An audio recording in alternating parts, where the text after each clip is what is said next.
This episode is sponsored by BetterHelp.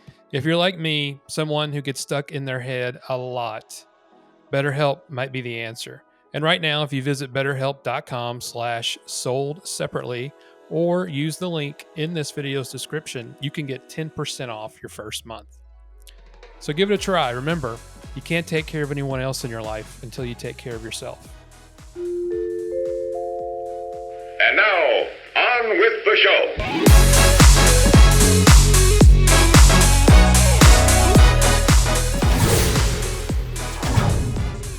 Hey, my name is Ruth Soukup, and my happiness is creating a life I love and a business I love. Perfect. All right, we're gonna try this again. Ruth Soukup, thank you so much for coming on. I appreciate it. Sorry about the technical difficulties there. No worries. I'm so glad to be here. Thanks for having me. Yeah, absolutely. So we were starting off. You have given a TED Talk. You've got a very successful business, entrepreneur, coach, mom, friend, husband. You've got all kinds of titles. I guess though, going back to the beginning though, I know you've talked openly about your struggles, and our podcast talks a lot about happiness and finding happiness and getting through those tough times. Can you take us back there and just kind of revisit some of the things early on that you went through and what I guess you wish you would have known then that you know now? Gosh, that's such a loaded question. I know. That's a huge.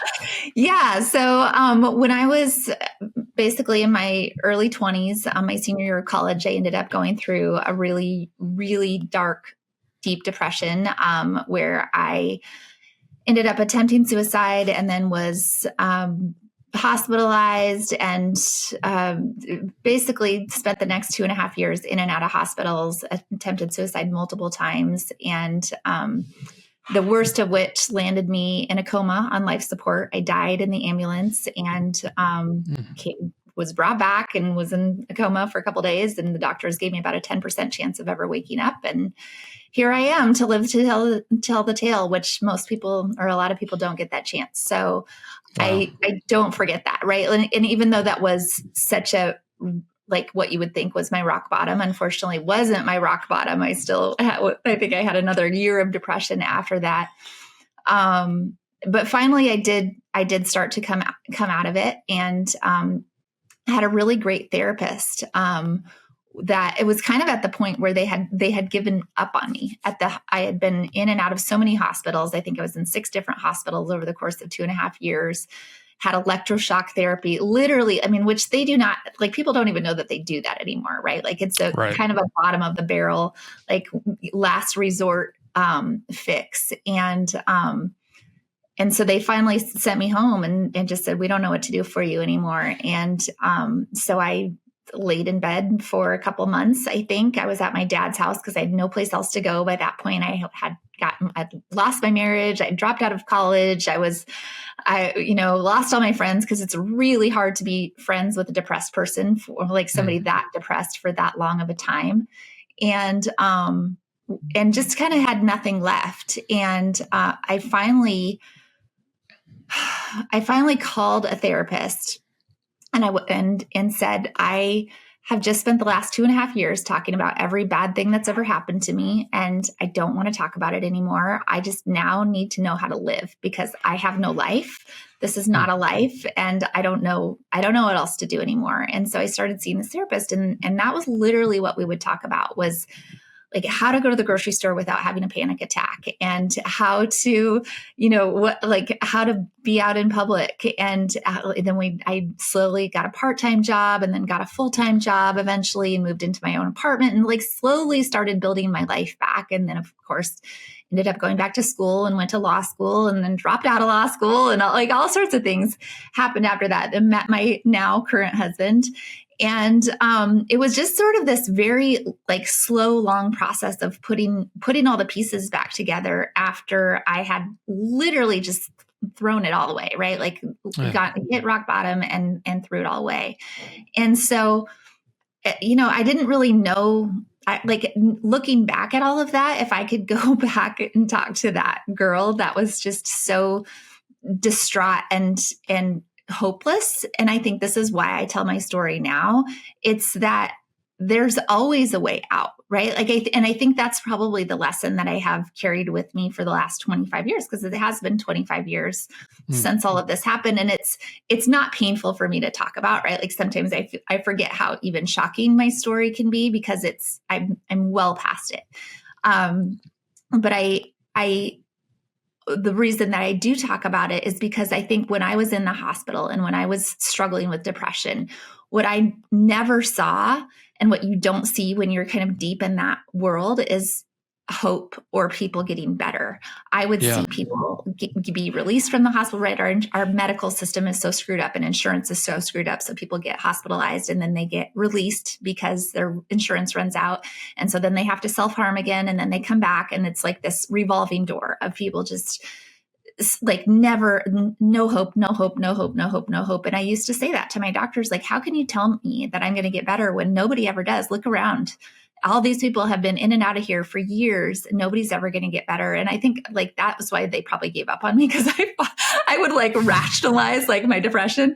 And so like I now know, right? Like that there is always a way out. It doesn't matter how badly you've screwed up. I mean, I filed for bankruptcy. I got divorced. I lost all my friends. I literally lost everything in my life, and have somehow managed to come back and have an amazing marriage, have amazing kids, have an amazing business, like make millions of dollars, right? I've done all of these amazing things, write best-selling books, give a TED Talk. That if you would have told that girl in her early 20s that any of that stuff would have been possible, I would have laughed you out of the room, right? Like none of that was ever going to be possible for me. I was a basket case. I was a hopeless cause.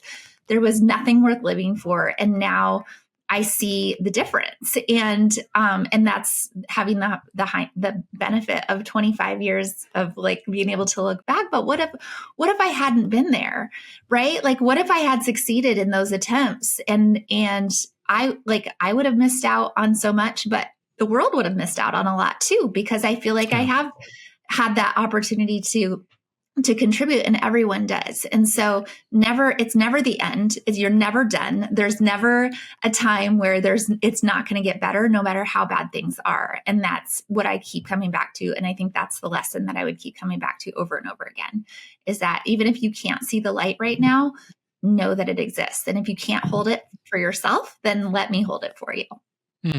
That's great. I'm sorry to start out with such a heavy jump right off the bat with such a heavy question, but I think it illustrates to your point that you can always come back from anything. I think, when you get rock bottom, and a lot of people go through that and say, okay, it's over, I'm not going to be able to come back from this. But did you ever, going through all those times, and when you started to build success, was success as you built on that a quick fix, or did you ever find yourself saying, sometimes some things in my life are not getting better, even though I'm getting successful and I'm building a business and I'm getting my life back on track? Did you have to maneuver those hills? Yeah. Okay. Lots of ups and downs, lots of roller coasters along the way. Everybody, right? Of course. But I think that like the thing that always carries with me now is that I never feel like, oh my gosh, this is hopeless, right? Like that just is not a thought that ever occurs to me. Like it's always like, no, this is not working right now, and I probably have to do some things to fix it. And gosh, this sucks.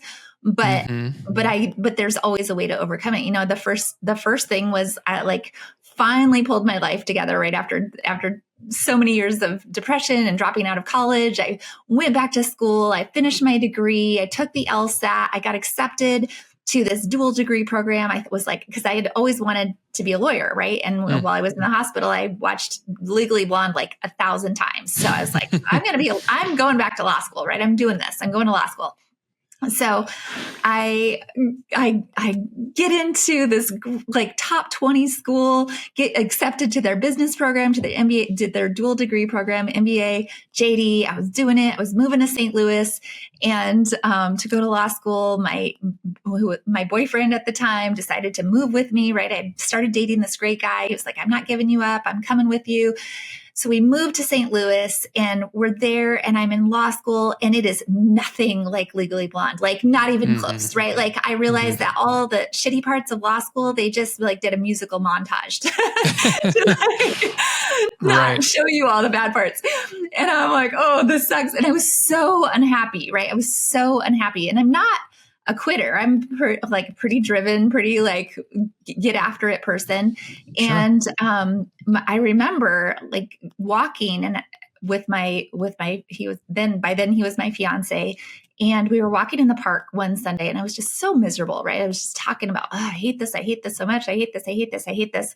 And he finally stopped me, my now husband, Chuck, and he said, like, you don't have to do this, right? It's okay to quit. You don't have to finish this if you don't like it. And I was like, it would have never even occurred to me that I could quit. And when he said it, I was like, you're right, I can. And I walked into the dean's office the next day and I was like, I'm out of here. And she goes, normally I would try to talk somebody out of this, but the look on your face is the happiest I have seen you all year. Like you are clearly doing the right thing. This is the right decision. Like, I wish you the best. Peace out. Enjoy these $30,000 of student loans that you now have accrued. But it was, and I never looked back and I never regretted that decision, right? Like even though it felt like that was like, would have been the hardest thing in the world.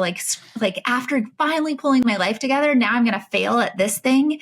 It was actually the best thing in the world. And it still took me then after that a few years, right, to figure out what my next thing was, and ended up becoming a stay-at-home mom of my 2 little kids. And while I was a stay-at-home mom, was fighting with my husband about money, right? And that was how I ended up starting my business, because I needed something to do that wasn't going to Target every day. And who would have ever guessed that starting a blog about learning how to live well and less would end up building me the multimillion-dollar company that I have today, right? And so I don't know, like I just and then building the business, right? Like business is hard. There's tons of things that come up.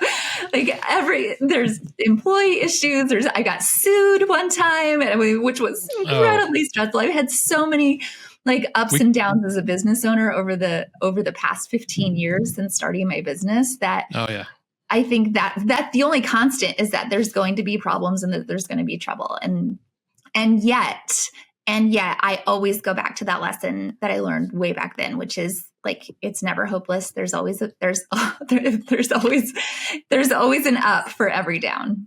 The sun always comes up. I mean, that's something that we have to remember. And we could talk all day and night about the woes of business for sure, because there are those problems that come up. Oh my gosh.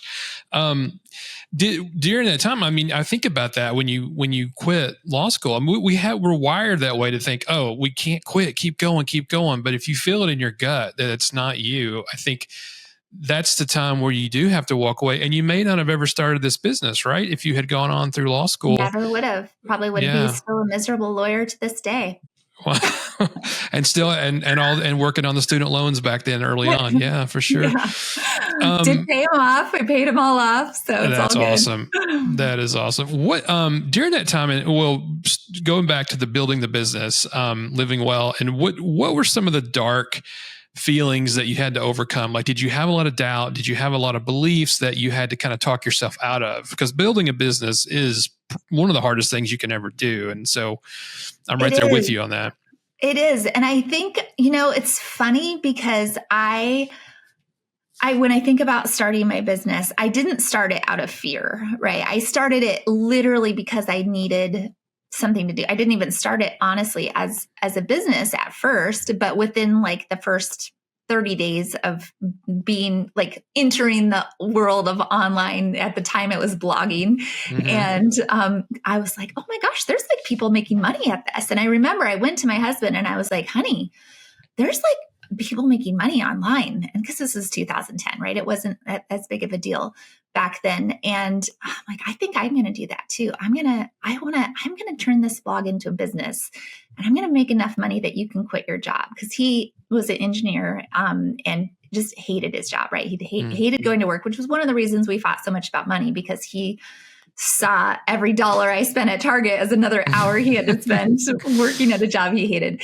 And he looks at me and he's like, honey, I love you, but that is the stupidest thing that you have ever said. You cannot make money on the internet. And that was like my prove it moment, right? Like, Yeah, no, those are fighting words. you did not just tell me that I cannot do this. Like, now I'm determined.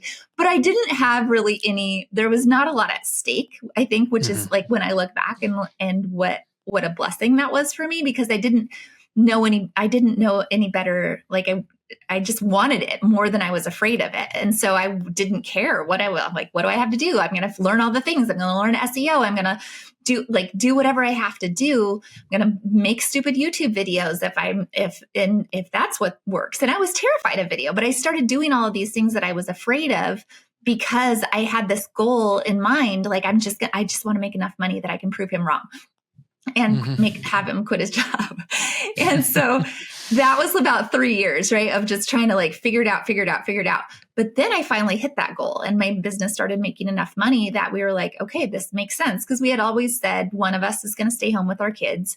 And so it was becoming enough of a job, like even though I was still home with our kids, that it made sense for him to come home and for the business to support us. That's when I started to get scared, because all of a sudden now there was stakes, and now it was all depending on me. And now I had something that could be taken away. And I remember just that fear that just kicked in of like, I gotta hustle harder than I've ever hustled before to make this work. And I mean, thankfully I did, but I've had to go like all sorts of different things, right? Every different level I've hit in my business. When I hit 6 figures for the first time, right? Like it was like, I don't know what I'm doing. Like I don't know this. Like I'm not qualified to be doing this. When I hired my first employee, I'm not qualified to be a boss. Like you just have all of these self-doubt things that come in that you have to work through every step of the way. Yeah. And at that point, I guess the fear of it's not a side hustle or something you're trying. You're now a breadwinner. This business has got to succeed for sure. Yes. When you've built a multi-million-dollar brand, did you ever come into a time in your life where you felt like your personal identity was getting lost in the brand? How did you separate yourself from 100%? Yes. So this was really interesting too. My business started doing really well, and it started growing and pretty quickly. And I hit 6 figures, then hit multiple 6 figures, then hit 7 figures in my business. And it was growing at a pace where I felt like I had to like keep up with it.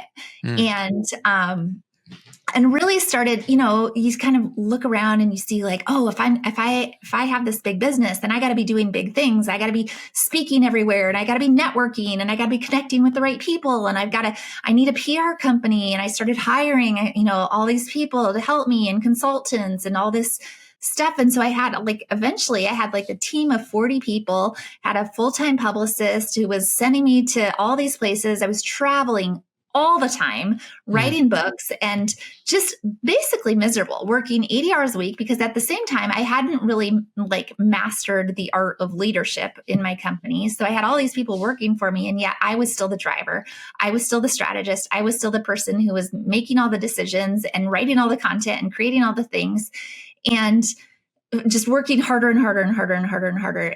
And so I'm like losing myself a little bit in the ego of it too, right? People start to tell you you're awesome, and you start to believe that you're awesome, and you start to think that nobody else understands. So it was definitely all of the travel was affecting my marriage and my relationship, and just this pursuit of big, right? That was really like starting to eat at me, and I was so unhappy. And I remember, my husband just saying like, honey, what do you want? Like, he's like, you're working so hard. You're basically driving yourself into the ground. And yet you don't seem happy. I don't really understand. What is it that you're going for? Like we have enough, we have a great life. We have plenty of money. We're not hurting. Like, why are you striving so hard? What is it that you want? And I had to really come to grips with that. And honestly, it wasn't until, I had this group of business owners that I was mentoring that was like a little mastermind that I mentored. And I would often put them on the hot seat, because I'm like hard ass coach, and they would call it getting Ruthed. Because that's what I do. I like ask all the questions and get to the heart of the matter. And I'm really great about doing that for other people, right? It's not so easy to do it for yourself. And they had always joked like, oh, Ruth, we're going to put you on the hot seat. So I said, okay, put me on the hot seat. And it all kind of came tumbling out, right? Like all the stuff that I was unhappy with and these decisions that I was making in my business. And I had some employee issues, right? Like it all just sort of, and yes, they were helpful in that moment. But I think for me, the bigger realization was I have no business coaching and mentoring other business owners if I'm not willing to make the hard calls in my own business. And I really kind of went on like, pretty like my team and I, we joke that it was the bloodbath of 2019 because I went back and made a lot of big changes, ended up cutting my team in half and then pretty much cutting it in half again. Wow. And changed a lot of things, simplified, streamlined, implemented systems, but also personally made a lot of changes of like realizing that my goal is not to be famous, right? Like I didn't even have a desire then to be famous, but I think I got so caught up in wanting to win. And and that was the question that my husband kept asking, like, what is winning to you? You want to win, but what does that mean? And what is winning? And I realized like winning is having a great life and having a great marriage and having a great relationship with my kids and having a great relationship with my friends who aren't in this world and don't even understand what it is that I do. And that is more meaningful to me than having like being known and being this persona or this pseudo internet celebrity. I don't even know what you would call it. Like, I don't need like the ego. So I left the ego behind in my business. And now like that has been such an interesting process over the last, I guess it's been now almost 6 years since then, but I'm so much happier, right? Yeah. I'm so much happier in my business. And it's interesting to see how that has shifted and how that has shifted my priorities. But now it's all about like, everything is systematized and streamlined in my business and the way that I lead my team. And my team is so amazing. And, because now the people that are with me to this day have been there since 2019. I think almost everyone on my team was there still. Like we have an amazing, incredible relationship, but I'm not the only decision maker. They're making decisions, and it's a very self-managing team. And it allows me the freedom to like actually have a life, and my life outside my business counts for so much more to me than my life inside my business, even though I love what I do. And I am a hard work, like I could work forever. Like I think anybody who's an entrepreneur and loves what they do has a hard time turning it off. So when you're the brand, how logistically, like the day-to-day stuff, how do you fix that or give yourself more time back and take yourself out of that sense? People are going to you, the coaching, what is Ruth going to say? What is she, how do you do that in a business? Yeah, that's such a great question. And it is really interesting. And this is something that I like talk a lot about a lot. And in fact, my new Powerhouse program, I've literally have all the systems, like the behind the scenes systems and all the AI systems that I've been using and creating over the last year, like all the templates, all the everything. Because it's the way that I've set up the systems in my business is so that I do the essential 10%, right? The brain work and the part that requires me. And then there are systems and workflows to do everything else. And there's also decision trees, right? So that my team knows exactly, like I'm the vision caster. I am also the face. I'm the face for two multimillion-dollar brands right now, right? I've had up to 4. I've built 4 7-figure brands, but I have 2 that are active. And that's a lot to be the face for 2 separate brands. And yet, like I only work 3 days a week. I'm taking 15 weeks of vacation this year. Like it absolutely can work if you have the right systems in place for that. So that's how I say it. Like I do the initial 10% and then like the 10% polish, and then all the rest it all flows the rest of the way. So honestly, what's so cool about that is I feel like it's actually opened me up and opened up my bandwidth to allow me to be my most creative self, to let me do the best work that I've ever done, because I'm not stretched so thin that I like can't keep up with it. And yet I'm able to put it out at a level that I've never been able to do before either. So that's been pretty amazing. Wow. So you're able to plant the seed, and then your teams, they can kind of go from there. You're able to give, like you said, that 10%, but you're always there, I guess, if they need you, but you're able to do that first initial part. Yes. And then they take off. That is so awesome too, by the way. You're such a hard worker, and you've had so much success. That's just good for you. That's just so, I love to hear stories like this in business, because it makes me feel good. It gives me more energy, to go after it. So thank you for that. I was curious too, like going back, you've got 2 daughters, right? Is that right? Mm-hmm. 2? Yep, yeah. 2 teenagers. Going back, God bless you. Yes. When everybody you go said, back, wait till they're teenagers, and they were all right. Oh yeah. I guess there's always those different phases, but yeah, teenage is definitely a fun one. Early on, when you went through so many of your struggles with mental health, what do you tell your daughters now that you wish someone would have told you back then? How do you help them through with mental health? Nobody's ever asked me that before. And I don't know if I've ever actually consciously thought about it. I think that, like, as a mom, the way that I've tried to raise my kids as much as possible has been to give them all of the things. And I think we always do this, right? We try to overcompensate for what we didn't have. So my childhood was pretty chaotic. My mom was mentally ill and had bipolar. And so that was, you never kind of knew what was going to be there. My dad is narcissistic, so that was its whole other thing, right? The combination was really great.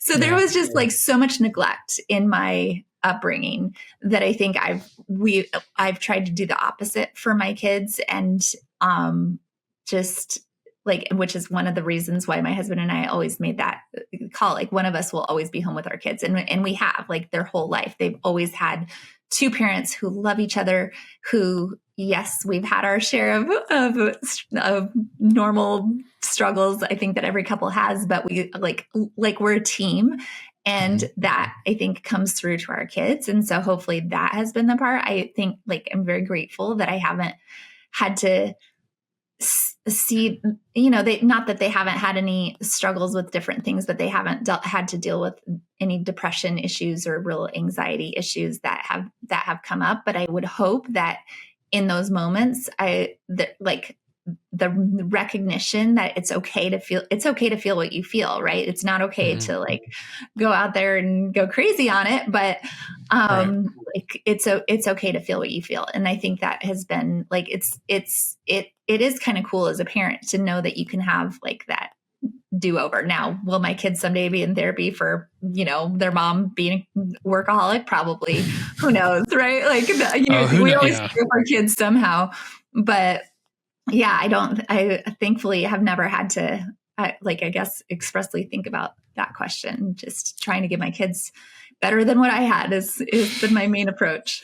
Well, I know they're blessed to have 2 parents that, like you said, you put them first. And even though you're working and you're dedicated to that, it's very good that they know you're there, and both of you, that if anything comes up, I mean, it sounds like you have a very open conversation with them about any problems they may have in life. So that's awesome. I think that's the way it needs to be. I think, because whether you're an entrepreneur, or let's say you're just an executive that works a lot of hours in a corporate job, do you think it can get really heavy lift, emotional lift for men and women? But I would say for women, maybe for this conversation, like to balance their business, their work with the lift of motherhood and marriage. Did that ever get to the point where you mentioned some things there a few minutes ago, but yeah, no, I think absolutely. And it's funny, back kind of in that time that I was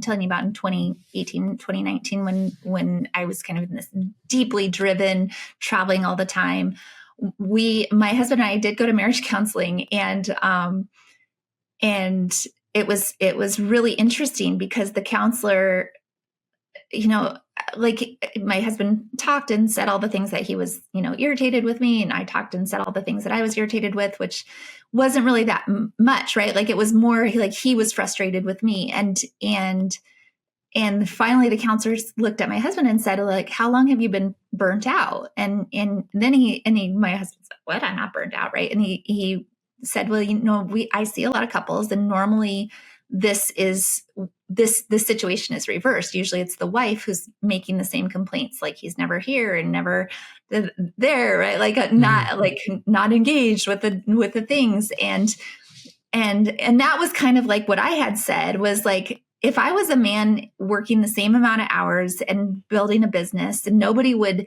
even question that, right? Like that would be just like, what a great provider for your family and what a great person. But because I'm a woman, it's like somehow like, ooh, you got to balance both. And so, yes, there is that a little bit. And I've sometimes felt that in my business. I'm not really like a victim. Like I don't like to go into a victimhood stance. So I would never, like, it is what it is. Do I love being a woman? Yeah, absolutely. Do I think that there are things that would have been easier? Like if I was doing what I'm doing as a man, probably. But I'm not, it's like this is the hand I've been dealt, and I've played a great hand. So I'm very happy with that. And I think I am very lucky to also have a job where I do have the ability to be home with my kids, right? And now my older daughter is in college, but my younger daughter, who's in high school, is doing homeschool. She's doing virtual school, and it's amazing. Like we're all home all day long, and she's cooks together, we hang out together. And like, I just think like, man, I have the best job in the world, and I'm so blessed in so many ways that I can't really complain about it. Would it have been easier in a different circumstance? Maybe. And there's certainly that pressure that comes from trying to juggle both, trying to be a good mom and a boss and a business owner and all of those things. I mean, I don't think any woman doesn't feel that. Oh yeah. No matter what you're doing. I mean, my wife is in medical field and a nurse practitioner, and she feels that same way too, especially when our son was going through the school years, because we homeschooled as well, but it was me running the business and doing the same thing at home, trying to do that. And the virtual learning, the same thing. And it's difficult, but there are some good things about it, being able to be there with them and share on those moments.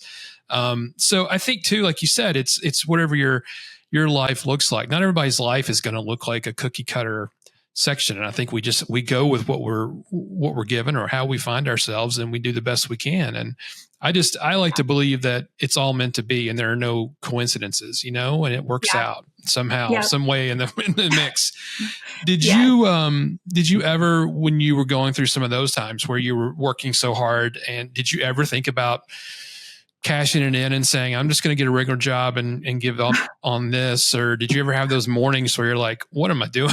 And how did you get through that? I still have mornings that I say, me too. I mean, I don't think that ever goes away. No. But 100%. I have had that. I think, and it was funny because every time I say like, I should just quit, right? Like I say it to my husband, he's like, please do it. And then he's like, right away, as soon as he says it, I'm like, that as soon as you say it, I'm going to have to not do it. Not do it, right? Like, yep, pretty sure. So, I've had more of those days than I could possibly count. And I think what it really comes down to is that I don't think that I could actually work for somebody else. So if I quit, I'm going to have to retire and find a new hobby, which I did recently take up baking sourdough. So maybe that'll be nice. But I think I've been a boss too long to work for somebody else. That's me too. I think, it's hard to do that. It's hard to go back once you've been in business for a while. Do you think it's a true statement that, people say, well, you can have it all, or some people say you can't have it all? Do you think it's a matter of what you put your focus on at any time during your life? Maybe you can have it all, but it's not going to be all at the same time. I don't know. I've struggled with that question a little bit because I have typically found that wherever I put my focus is what thrives in my life or business. And so if I tend to be very focused on my home life, then maybe different things in my business start to kind of fall off because it's a lot to manage and a lot to juggle. And when I am like even having multiple brands, when I'm fully focused and super engaged with one brand, the other one will tend to fall off a little bit. So I don't know. Can you have it all? Maybe. I don't want to like talk myself out of believing that to be true. But in my experience, I don't know that I have seen that it is possible to have it all, at least not all at the same time. Not enough hours in the day, right? For all that to happen.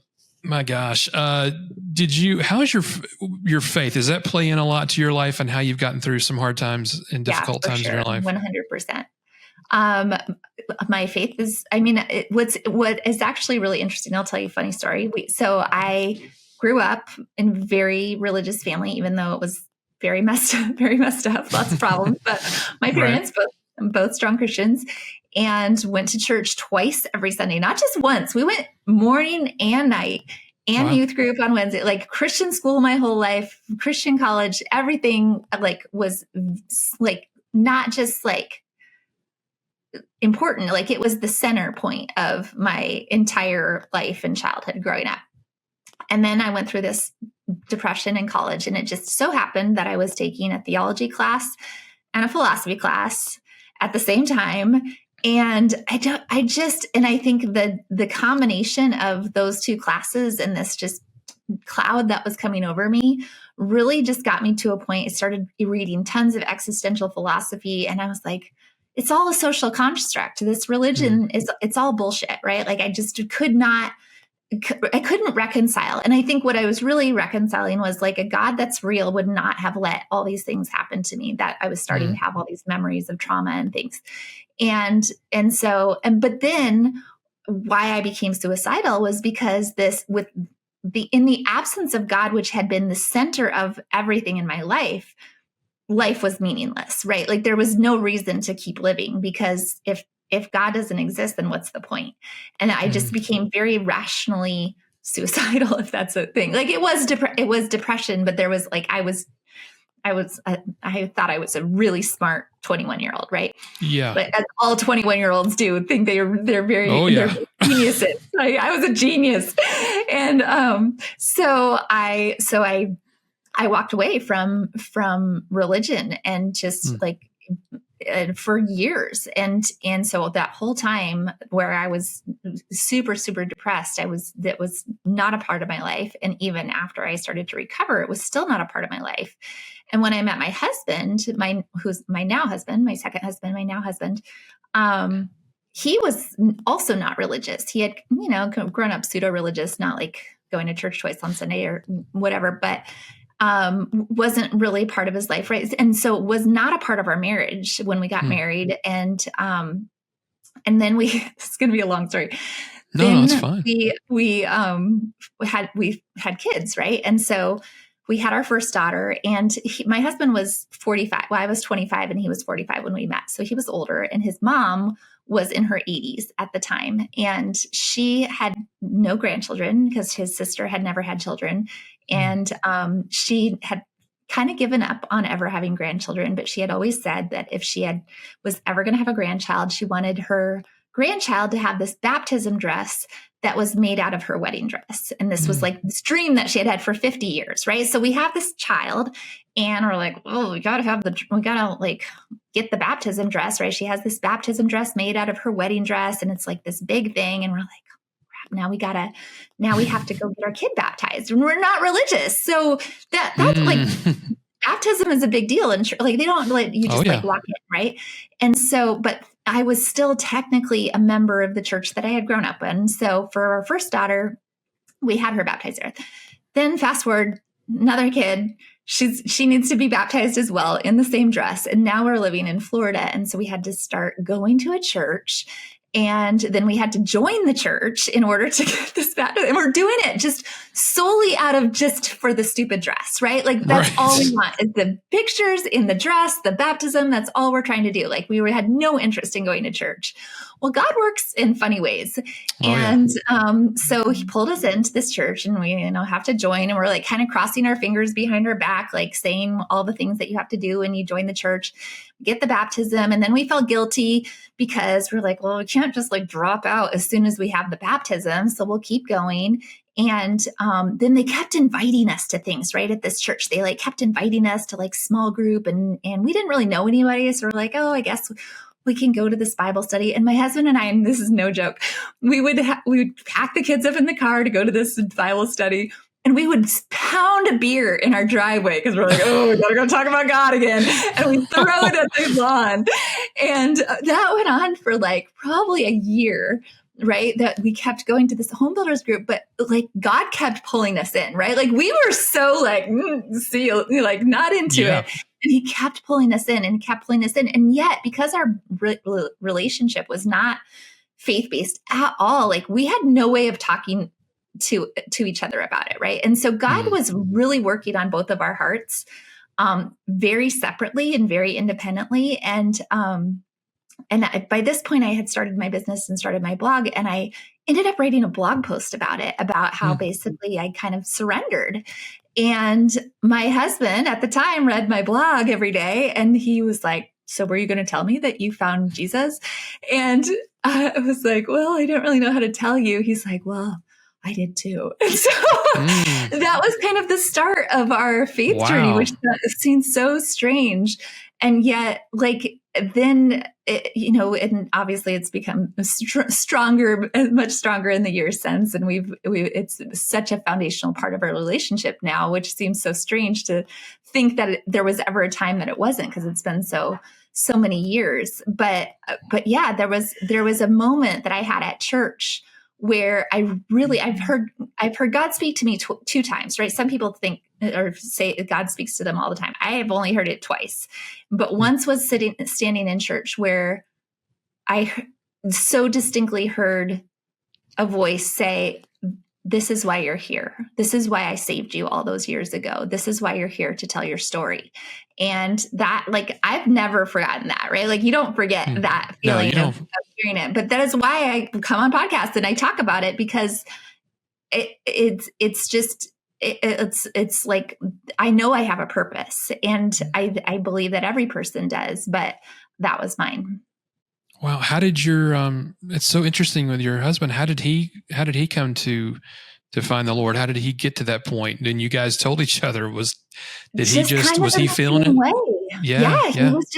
Like God was working on his heart in the same way that God was. And it was just like a slow softening of both of our hearts, and kind of in parallel, but never, like, we never felt like we could talk about it with each other. And it was a journey, but yeah, it's been amazing. And he's such an amazing person. And I always say, like, his spiritual gift is discernment. And he just is so, like, such a, like, strong moral compass of right versus wrong, of like he's like my rock, and he always has been. And where I'm like the one that's kind of all over the place and doing all the things and crazy driven, like, he just is the steady. So God knew what he was doing when he put us together too. That's awesome. And look at those breadcrumbs. I mean, the piece of fabric for the dress, and then what you went through early on, meeting him. And I mean, that all just brings you to your faith journey, where you ended up. That is so amazing. Yeah, man. Well, faith, I know, faith and God it gets me through a lot of things. I mean, I don't know people who don't have that. I don't know how they get through certain tough times, because it's just sometimes that's all you have to lean on, Yeah, for sure.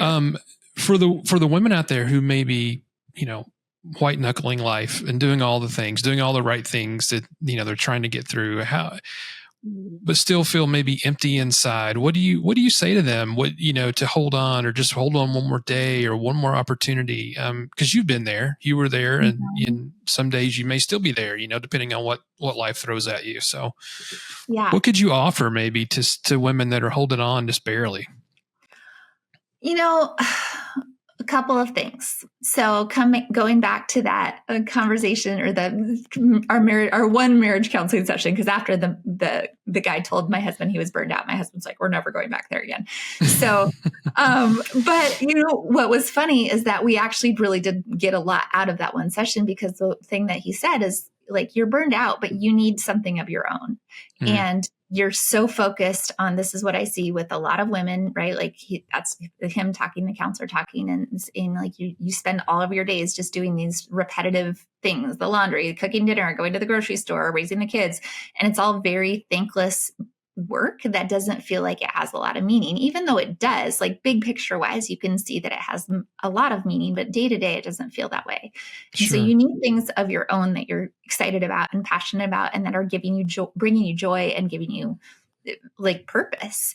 And we became much more conscientious after that for my husband, of realizing like, yeah, you do need, like, you're happier when you have a construction project that you're working on or something. And now, we have rentals, and my husband now manages those. And like, he always has, and ever since that time has had things of his own that give him pride and give him joy and make him like kind of light him up inside, which I think every single person needs. So that would be the first thing that I would say to any woman who feels like, right, like that is just, you're just going through the motions. Like, what do you have in your life right now that is lighting you up and giving you joy, and that feels like something of your own? Like, find something. And then that brings me to the second thing that I would say, because this is something that I hear from a lot of women that I've coached over the past 15 years and throughout my various brands, is like, you talk about like, what do you want? What do you want? I just want to want something, right? I don't even know what I want. I'm to the point, like, my kids are older. They don't need me as much anymore. That was my whole purpose. Now I don't know who I am or what I need. And I would say to that, you have to really journal on it. Like, really think about it. Like, for 30 days straight, ask yourself the question, what do I want? And what is it going to take to get there? And your brain, the first couple of days, won't even let you like really think about it. But when you keep asking the same question and forcing yourself to just write like stream of consciousness and then come back to it, like, eventually things will start to come out. And that was actually what I ended up doing in 2019, when I sort of had this whole, like, have to figure out my life and what is winning to me, right? That was what I was asking myself, really, was the question, what do I want? What do I want? And what is it going to take to get there? And it was transformative, and it's been transformative since then. Not to say my life has been perfect or there haven't been problems since. That's not realistic, right. But it has brought into focus for me, like, what actually matters and what I'm striving for. Wow. What do you think what does living well mean to you today? Does it mean something different than it did early on? What's interesting is that I wrote a book in, what year was it? 2013, 2014, called Living Well, Spending Less. It was in line with my original brand. And I talked about what living well was, right? Like, a life filled with faith, friends, creativity. And then I sort of went away from that. And sort of in this pursuit of something that I hadn't really defined, it just felt like it wasn't enough, right? I was in this kind of pursuit mindset. And since then, I feel like I've really come back to that. And so that really is, I think, what it is to me, is just having a life that I love is what it comes down to, and enjoying my family, having a great relationship with my husband, having a great relationship with my kids, having faith be at the center of all of our lives, watching my kids grow in their faith now as they become young adults, and learning how to experience them in this new way, which has been really, really fun. Having amazing friendships. I think that's something that my husband and I both really value. And we've kind of sat down together now in the years since all of this has happened. And we actually sat together and created like a 10-year vision for what we want our life to look like. And I think it's so cool. You can actually see this board behind me. Oh yeah. That's our project board.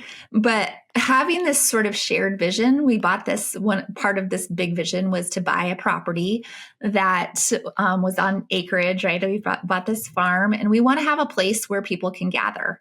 And so now we have a million, like we're never without a project now because there's a million projects to do to keep this place running and get it going and get it to be what we want. But we always are kind of on that same page of like, how are we working together towards a shared vision versus something where we're going in our two separate ways.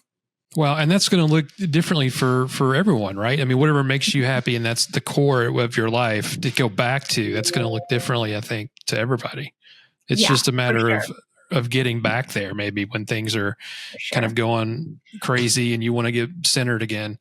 And the reality is that sometimes you don't know what you want until you see what you don't want, until you take a wrong turn. And I think you can't be afraid of that.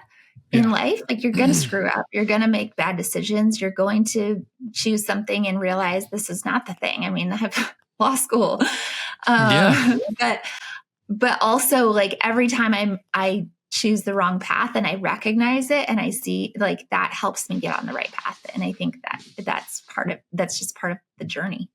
And I think sometimes God has you sit in that for a little while to maybe learn so you'll never come back to that point again, you know? I've been those times where like, when am I going to get out of this? Yes. Wow, Ruth, you're an amazing woman. Thank you so much for spending time with me. I can't thank you enough for being on the show. Yeah. Well, thank you so much for having me. This was fun. Yeah. Please come back when you have some time, and I'd love to talk to you again. Sure. Thanks so much. Happiness Sold Separately is created and hosted by Jason Hensley and is produced by Makash Films. Narration by Lauren Gobis. If you or someone you know is in crisis and needs immediate help, call the National Mental Health Hotline at 866-903-3787. We would be honored if you would rate, share, and subscribe.